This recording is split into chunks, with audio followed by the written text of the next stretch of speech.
often?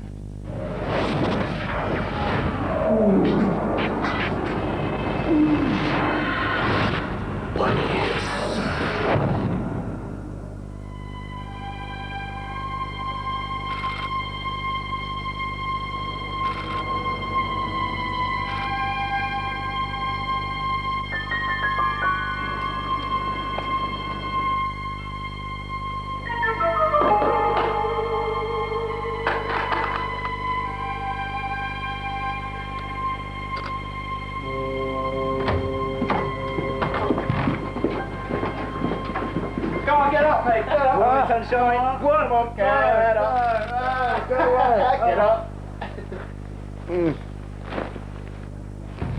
Now, we all know we feel completely shattered when we have our sleep disrupted. But how many of us know exactly why? To find out, we're going to meet 3 sleepy people. David, who's so wound up by work that he can't wind down at night. You just think, oh God, can they just turn my brain off? I mean, if you've got a little switch on the back of your head that you could just turn off, you know you'd be out like a light. And Aidan Clare, who haven't had a good night's sleep for 15 weeks. Both of our lifestyles have been very, very hard working, long hours. So I look at it that Good training. we've had good training for lack of sleep. And I'm going to stay awake for as long as I possibly can to find out about the damage that sleep deprivation can do.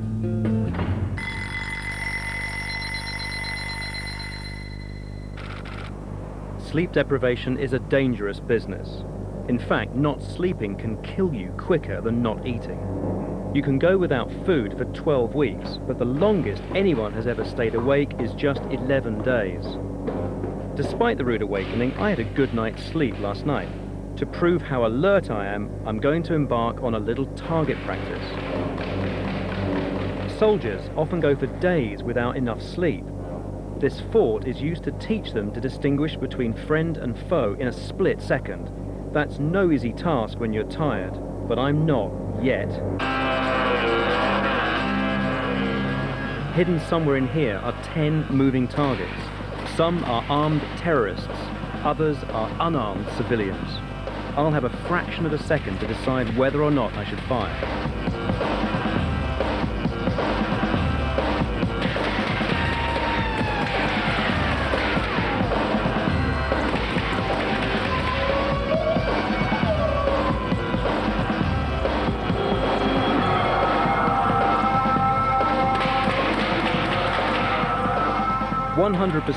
I hit all the terrorists and held fire on all the civilians. I'll have another go at this test when I'm sleep deprived, so we'll see how I get on then. Oh, well, that's the easy bit over and done with. I'm now going to face the horrors of several sleepless nights. I love my sleep, but I'm not really looking forward to this part of the experiment. If I don't sleep, I can get moody, irritable, pretty fed up generally. But having said that, I don't really know what it's going to be like, so let's give it a go. While I'm choosing to stay awake, there can come a point in everyone's life when they have no choice. Claire is 35. She's a caterer who organises banquets for people. But it's not her job that keeps her awake at night. 15 weeks ago, Zoe entered her universe, followed 3 minutes later by Amy. They don't sleep very well, really. Sometimes, you know, you just think, oh, maybe tonight they'll sleep through. But, do you know, I've completely lost my train of thought. Sleep deprivation, isn't it? I have just completely lost where I was going on that one. Oh, yeah, Mum's mad, isn't she? And it's your fault. Yes, it is. Claire's partner, Aid, works long hours, so he also needs his sleep. I do as much as I can to protect Dave from too much sleep deprivation. Aid will do the sort of midnighty feed, and then I'll do the you know, the graveyard shifts, if you like, the really difficult ones throughout the night. Come on then, over. Then we go. All new parents lose at least 2 hours sleep a night for the first few months, and around an hour a night for the rest of the first year. The number of hours that we've lost through lack of sleep with the girls, it's just immense. You know, you don't keep a running total, you just know it's getting bigger and bigger and bigger. It's like a grain mountain. Most new parents assume that it's the loss of sleep that makes them feel so wrecked. But it's not just how much we sleep, but when we sleep that's crucial to our well-being. We're designed to be active during the day, not at night. Virtually all our bodily functions are locked into a 24-hour cycle called a circadian rhythm, and they're all regulated by light. Deep in the center of the brain is a pea-sized clump of nerve cells called the pineal gland. The pineal gland is influenced by light. As night falls, it starts to increase the production of a hormone called melatonin, and this makes us sleepy. Melatonin levels drop throughout the night. As it gets light, we start to wake up. Disrupting your circadian rhythms can make you feel like you're suffering from permanent jet lag. It just feels awful. It just feels like some sort of torture, really. It really does. It's just like, no, please just let me sleep, let me sleep. It's not just parents that feel that way. Insomnia affects 1 in 4 of the adult population. Nervous tension. David is 31 and runs his own consultancy business. Nervous tension. He may look all right, but don't be fooled. He's a troubled man. I think about 2:15 in the morning. I haven't had any sleep. I'm lying in bed with a lot of thoughts running through my head. Nervous tension is an unseen enemy of the human mind. It's stress that keeps David awake. I never get to sleep. I mean, I've been awake till like 5 o'clock in the morning sometimes, and you just think, God, I've got to get up in a couple of hours because I've got all this stuff to do. And you know, that's what makes you feel bad, because you know that you're going to be feeling crappy for the rest of the day. Go around and take photographs of all the different hazards that are in the place. Yeah. One of his clients is an engineering firm that makes the braking systems for trains. It's his job to make sure that everything's made and fitted correctly. This is not a job you want to get wrong. If there was an accident, the accident investigators would come in. If it came down to the braking systems, then they could come back to me and say, right, this accident was as a direct result of something that you missed out. David's got so much on his mind that he programs reminders into his mobile phone throughout the night. On a really bad night, he only gets 2 hours sleep. The stress and insomnia have got so bad over the last 2 years that he's determined to get help. Just to get rid of the whole stress and the symptoms that go with it, you cut off your right arm, just to get yourself feeling okay. While David's worried about work, Claire's in mourning for her memory. I had an astonishing capacity to remember telephone numbers. I don't know why, but I would remember telephone numbers that I'd used once or twice. People's names, people's faces. No, I had a very, very good, very sharp memory. With 2 months of broken sleep, she can't even remember her shopping list. That wasn't today's. Oh, girls, I'll just have to remember. Was it bibs? What else was it? In Bath, what else was it? Nappies. Is it that? That'll do. I know it's there somewhere, but it's sort of hiding in this fog. And so maybe when they sleep, the fog will clear again and I'll get sharper again. It's now 4 o'clock in the afternoon, and I'm about to put my own memory to the test. Much to my horror, I've got to learn how to dance. I'm widely regarded as a pretty useless dancer, so this is going to be challenging even when completely fine. I think by the time I'm sleep deprived, it really will be quite embarrassing. You know, like the father of the bride at a wedding reception always sort of shuffles along 2 beats behind the songs. That's me. If you just want to take a couple of steps forwards, and you do the same. Tiny bit further forward, and then my back two boys just step forwards a little bit as well. Okay, I'm going to start from the top of my routine. Starts very easily, 4 walks forward, starting on the right leg. So you walk 1. There's a lot more to memory than facts and figures. Sleep also helps you remember how to do something, like drive a car or dance a new Put routine. it down, 8 feet together, and you're facing the side. Front 6, Graham, Richard and Toby have been roped in to help 4, out. 5, 6, 7. When you sleep, your brain consolidates what you learn during the day, and some scientists think that your performance will actually improve after a good night's sleep, even though you've had no further practice.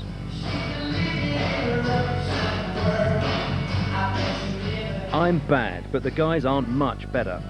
5, 6, 7, We're all going to spend the night in a sleep lab, and we're going to come back tomorrow and find out whether these guys are better than me after they've had a good night's sleep. David's come to Glasgow in search of a cure for his insomnia. He's being seen by Professor Colin Espie, a leading expert in the treatment of sleep disorders. Colin Espie, nice to meet you. Do you want to come this way? Yes. This is an interesting bit here. You're doing something with your phone and it's after 1 in the morning. What are you doing? Having had an idea that I typed into the phone. Right.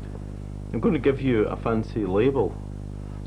I'm going to tell you you've got insomnia, but I'm going to tell you you've got what we call psychophysiological insomnia. There's another element to the problem, I think. There's an element of what we call circadian dysregulation. And what that means is that the body clock may be slightly out of sync with the clock on your wall.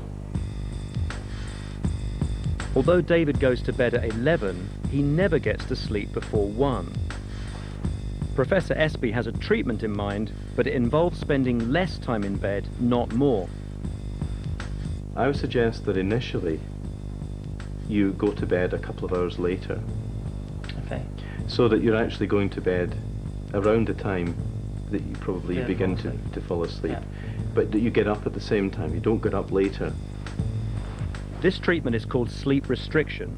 By going to bed at 1 o'clock, David should fall asleep straight away, rather than lying awake worrying. It's interesting to have a label put on your house with the word psycho in it. It's time for bed.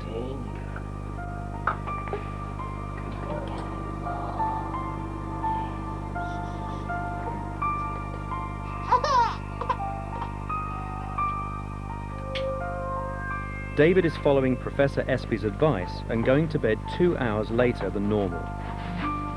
He was also told to take his mobile and TV out of his room, but he's rebelling. It's 1 o'clock and I cannot be asked to move the TV out of the way. And I've done a little bit of aversion therapy on the phone, which is, as you can see, off. My dancing partners are spending the night at a sleep lab at the University of Surrey so we can monitor their brainwaves and find out what the quality of their sleep is like. As they turn in, their heart rate drops, and so does their temperature as their body slows down for the night. I'm also spending the night in the lab, but I've got to stay awake. This is the point where it's starting to get tough for me. Up until now, it's been a normal working day. I'm bored, and I'm not even allowed a drink to cheer myself up. Anyone who's lucky enough to sleep always goes through 3 main stages. First, it's shallow sleep, which lasts for 30 minutes. Then you enter deep sleep. During deep sleep, brain activity slows right down, so that the daily wear and tear on your brain can be repaired. Then suddenly the brain is bombarded with stimuli. This is REM sleep, and it's what could give the guys an advantage over me. Some scientists think that during REM sleep, your brain performs an action replay of new physical skills that you've learnt during the day. Although how the Prime Minister got in there, no one's really sure. While your brain is active, your body is paralysed to prevent you from acting out your dreams, which is just as well. Right, left, right. After 10 minutes of REM sleep, you then switch back to shallow sleep, and the whole cycle starts again. If you sleep for 8 hours, you'll have 5 of these 90-minute cycles. You'll spend a third of your life in this amazing state. Being awake with nothing but a jigsaw for entertainment is not so amazing. When you wake up, it takes about 20 minutes for your brain activity to get up to speed. That's why you're not the brightest spark first thing in the morning. The fellas have all had a good 8 hours sleep and are starting to come to. And now it's light, I've perked up a bit myself. Okay, it's 6:05. I'm through the worst of it. It's about 20 minutes after dawn, and I'm going to go for a run. I'm feeling like I really survived the first night. It was really black and horrible a while ago, and I was feeling a bit wobbly, but I'm through it. I'm going for a run. I'm going to feel much better. I'm not the only one who didn't sleep last night. David let stress get the better of him again. Absolutely shattered. It is like a vicious circle, because if you haven't slept well, then you feel more stressed and you can't get enough work done, and then your work backs up, and then you're more stressed because your work's backed up, so you can't sleep, and it just goes round and round. The stress response originally evolved to help us deal with danger. Whenever we face a real or imagined threat, our bodies prepare us for immediate action.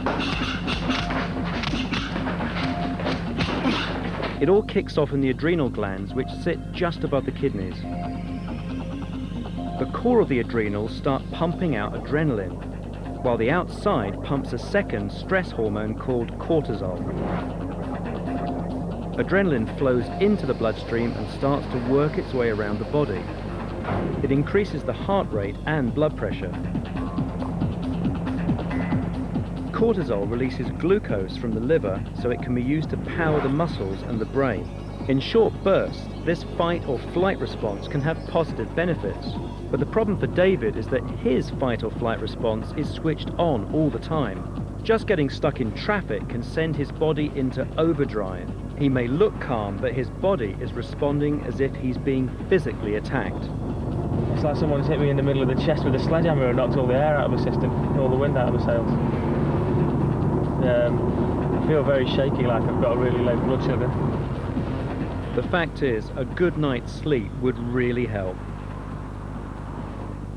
Okay, well, it's 9 o'clock. I've been awake for just over 24 hours, and I feel okay, a bit tired, I guess. But if I've been working all night, I reckon I could drive home no problem. So here goes. I've been on a driving simulator before, but this time I'm being wired up at the Kinetic Sleep Research Unit, and my brain activity is going to be monitored by Dr. Stone.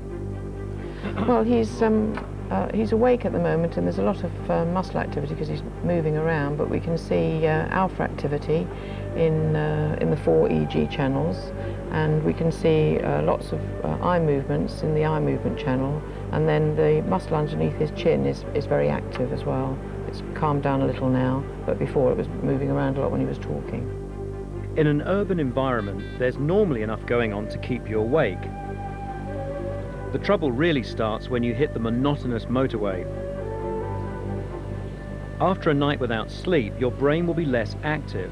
That's why your concentration, reaction time, and judgment are impaired.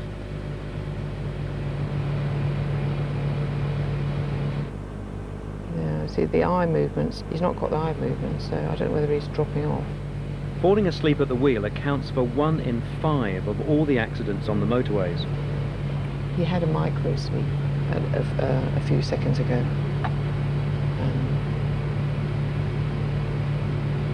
So the alpha flattened, it was a much lower activity, and the eye movements began to roll as well.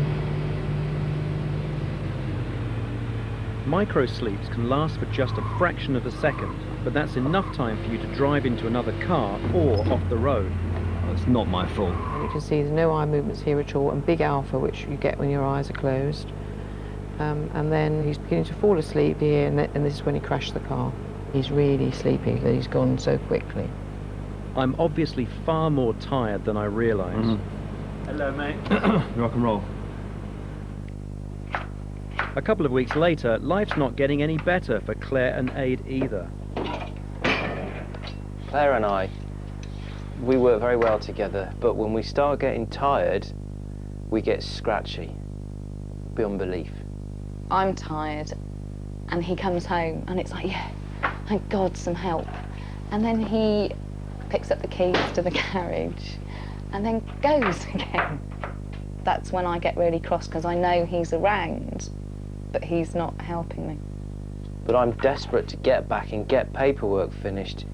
Depending upon the atmosphere in the house, on occasions, that may influence somebody else to think that I'm hiding.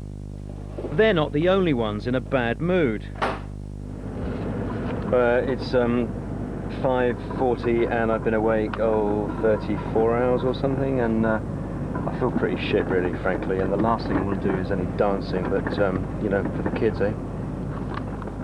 Well, last night we doing that again. Unfortunately, it's time to find out if I can remember any of those fancy moves.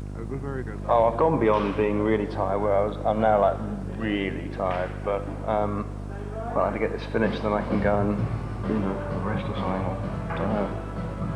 A beer. I'm allowed it. Call me. First up, it's Graham. Refreshed after a full dose of REM sleep, he's remembered every step of the routine.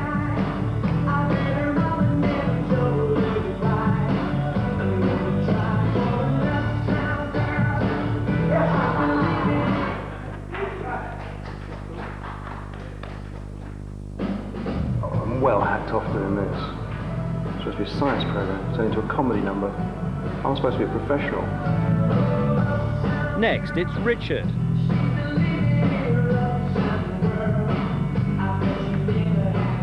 He's improved too, and added a fancy little move of his own. All the guys have got better because they rehearsed the routine in their sleep.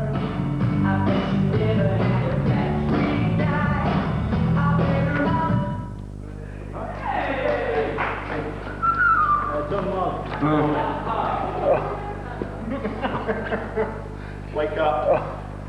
Uptown girl, here's my uptown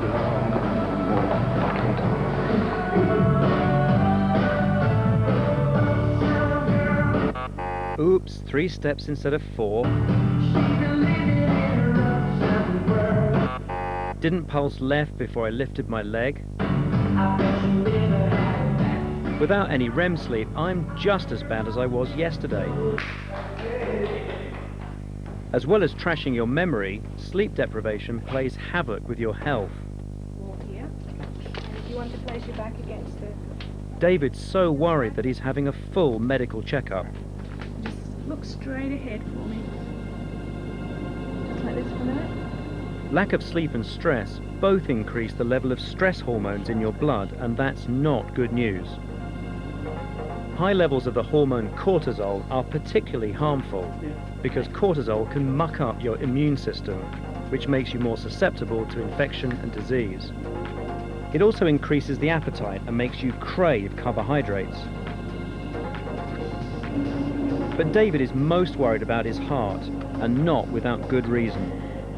When you're stressed, the build-up in blood pressure increases the amount of force exerted on the arteries, and this could damage their inner lining.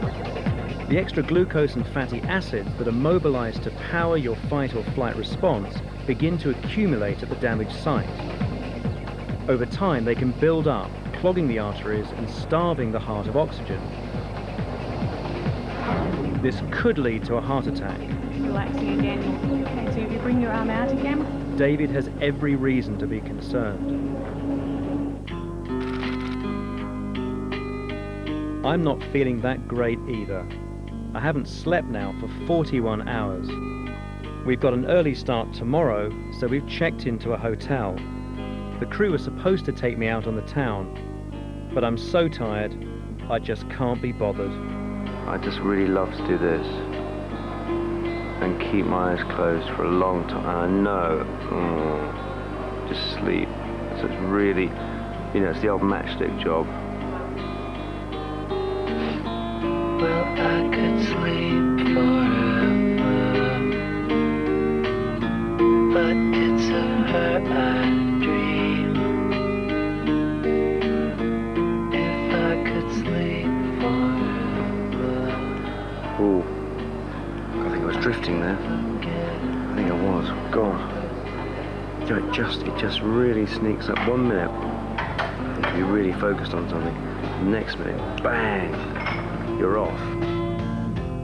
In the Midlands, David's still awake too.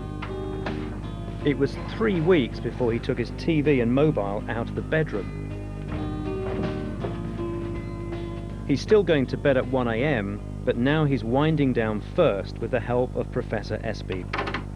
Noticing that each time you breathe in, the muscles in your chest tighten up, and as you breathe out, there is a sense of letting go.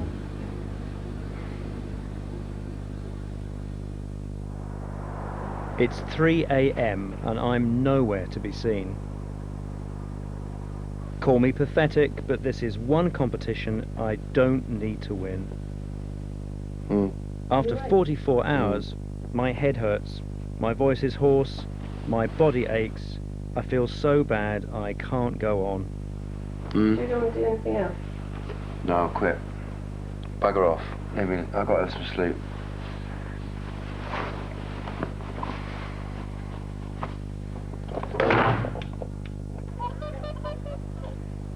The twins have actually slept for 2 nights on the trot.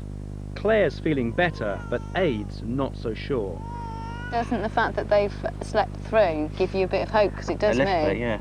See, I feel like getting the bloody brass band out, I do. But then I'll take it at face value more than you. You tend to wait until they've slept through for a year before you celebrate, No, don't I'd you, say you old bugger? 3 or 4 days, it means to me that it's actually on the go and it's not a fluke. And David? His heart's been given the all clear. And by following Professor Espy's advice, he's been sleeping for 6 hours every night for the last month. He's so relaxed, he's even got a social life again. It's gone out for the first time in God knows how long, just because I actually feel up to it. And that's pretty much down to the fact that I've had enough sleep, and the stress levels have gone down as a result of that as well. So yeah, no, I feel great. And what happened to me?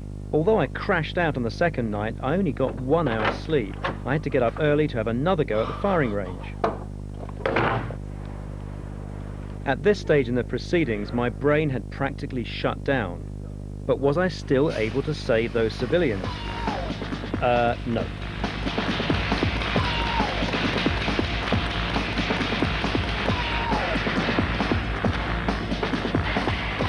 Just 2 nights without sleep can ruin your mood, reaction time, concentration, and judgment. I was so deranged, I shot everything in sight.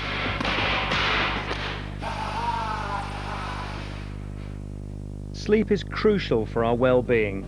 We're all trying to get more done by staying awake, but in truth we should just get some sleep.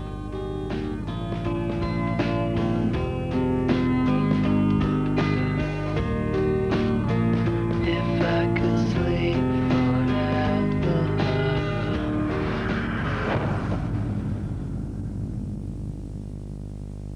Sadly, after we finished making this program, baby Zoe caught meningitis and died. If you've been affected by any of the issues in tonight's programme and would like to talk to someone in confidence for sources of support or further information, call the BBC Three Action Line on 0800 033 033. That's 0800 033 033. The line is open 7 days a week from 7 a.m. until midnight, and all calls are free and confidential. Innovation, revolution, form and function, design solutions, minimal, maximal, traditional or retro cool, colour, light, far east, far out, dream spaces, the shape of things to come. Sunday at 9:30 on BBC Three. Fill it up with medium-sized worms and cut the noses off them with a scissors. Now, this is not really cruel because a worm doesn't feel pain. And so Three Thinking Thursday continues, and so does Body Hits. This time we're talking complete sense, but how many have we got? This is Sensory Overload.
sense of vision, Mark, at 33, has already made his name as an artist. Georgios is Mr. Touch. And I squeak in as Mr. Sound. After all, as a psychologist, I've put in thousands of hours of careful listening. Okay, team, so we're here today to experience sensory deprivation. We're going to induce that through a flotation tank. How do we think we're all going to feel? They say you come out either happy or crying. Probably pretty hopeless. I'll be curious to see what my brain will bring to my consciousness. What I hope is that, you know, I manage to switch my brain off. The senses are our own multi-channel receiver, the physiological way we understand the world around us. And we'll begin our sensual journey with touch. What would my mother say? Some say touch is really 4 separate senses. We have the unconscious ability to sense where our arms and legs are. This allows us to perform actions even with our eyes closed. It's called proprioception. Then there's thermoception, our ability to sense if something is hot or cold, even from a distance. Tactician lets us sense pressure on the skin so we know what we're touching. And also detect the touch of others.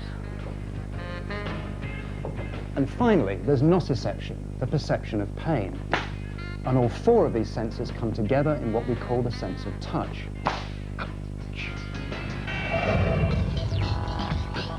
Information travels through nerves at different speeds depending on how thick they are and whether they're sheathed in a substance called myelin, which helps them transmit electrical signals.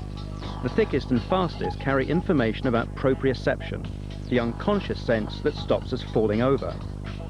Second are the nerves. It's what the Trust's about, is bringing people into landscape and giving them untrammelled access. You cannot sit on the fence, and I'm afraid you are sitting on the fence. We have 10 hours over a solstice period to have a solstice celebration. That's not my issue. This is what they call managed. Well, it's chaos. Standoff at the Stones, the National Trust, Sunday at 8 on BBC4.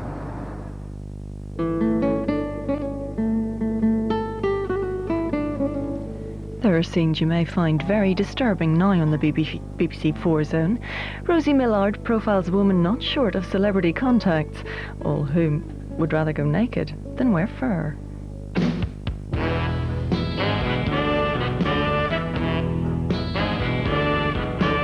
Fur. It's the luscious fabric of glamour and celebrity, but is it cool? The wearing of fur evokes great passions in advocates and critics alike. For one woman, the campaign against fur has been her life's raison d'etre. Who is Ingrid Newkirk? Why is she so controversial? And why do people love her or hate her? I think that this woman is an animal rights cultist. She just has such a gentle, sweet way about her that... She does. She's just fantastic. I love it that she's really focused and she's very intelligent and this is her whole life and her whole passion. Why has Ingrid Newkirk dedicated her life to the banning of fur and the protection of animals? She's a master tactician and knows the pulling power of a famous face. She's also responsible for one of the last decade's most iconic slogans: I'd rather go naked than wear fur.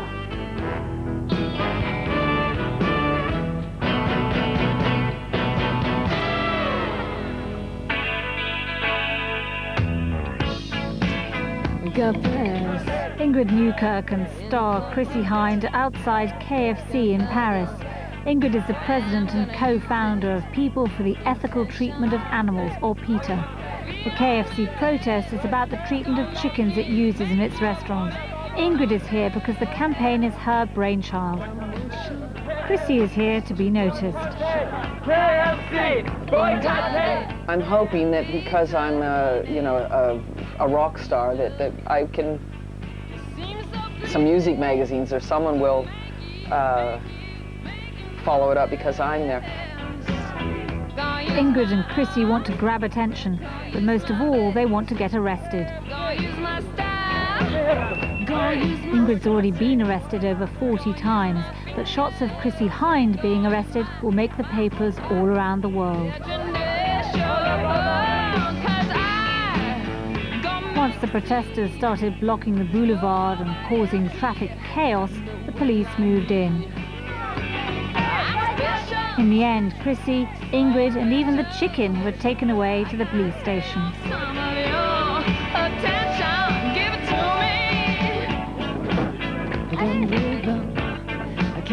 It wasn't too long before they were released with a fine, another episode in the KFC campaign which Peter has now launched in over 25 countries. Free at last! We have protests planned everywhere internationally. I'm sure that they will escalate with counterattacks, getting on the counter and talking to the customers directly.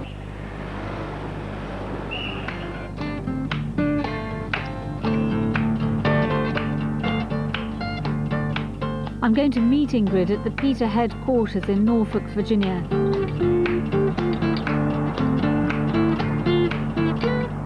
Thank you for calling PETA. How may I direct your call? Ingrid Newkirk has built PETA into America's most successful radical organization. I'm fascinated by the mythology surrounding its leader.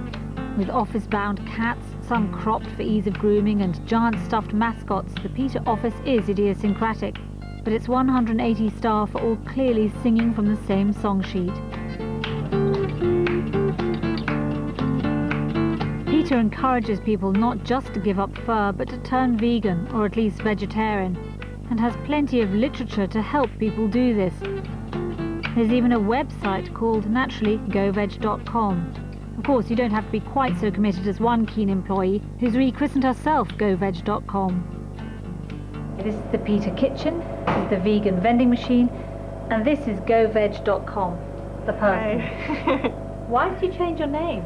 Well, you know, I've been working with animal rights and vegetarian issues since I was in high school, and always trying to work vegetarianism into my conversations, and I thought, hey, you know, I love my old name, but if I change my name to goveg.com, I could be, every time I sign my check, I could send somebody to the website to get all the information they need to know about factory farms. Is your name legally goveg.com?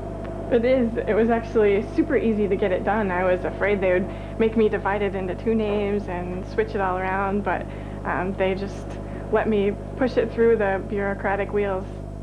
Hi. Hi, Ingrid. Rosie. Next, I'm given a cup of coffee with soy milk and a chance to meet Ingrid Newkirk herself. Hello. Wandering through, don't mind us. So what's with all the domestic animals in the building? Everywhere you look, there's something in a basket. And I thought pets were outlawed with PETA. I thought you outlawed pets. I thought pets were part of the picture. No, we call them companion animals because pets is sort of like that 60s business with nomenclature for women. But if people have one lonely dog who would sit with his legs crossed. The 60s nomenclature. Oh, yes.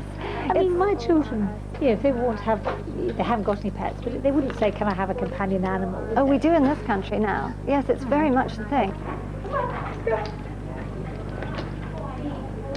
The lift has little sensors on it so that if a cat puts their head in the lift door, it doesn't shut. Oh, how fantastic!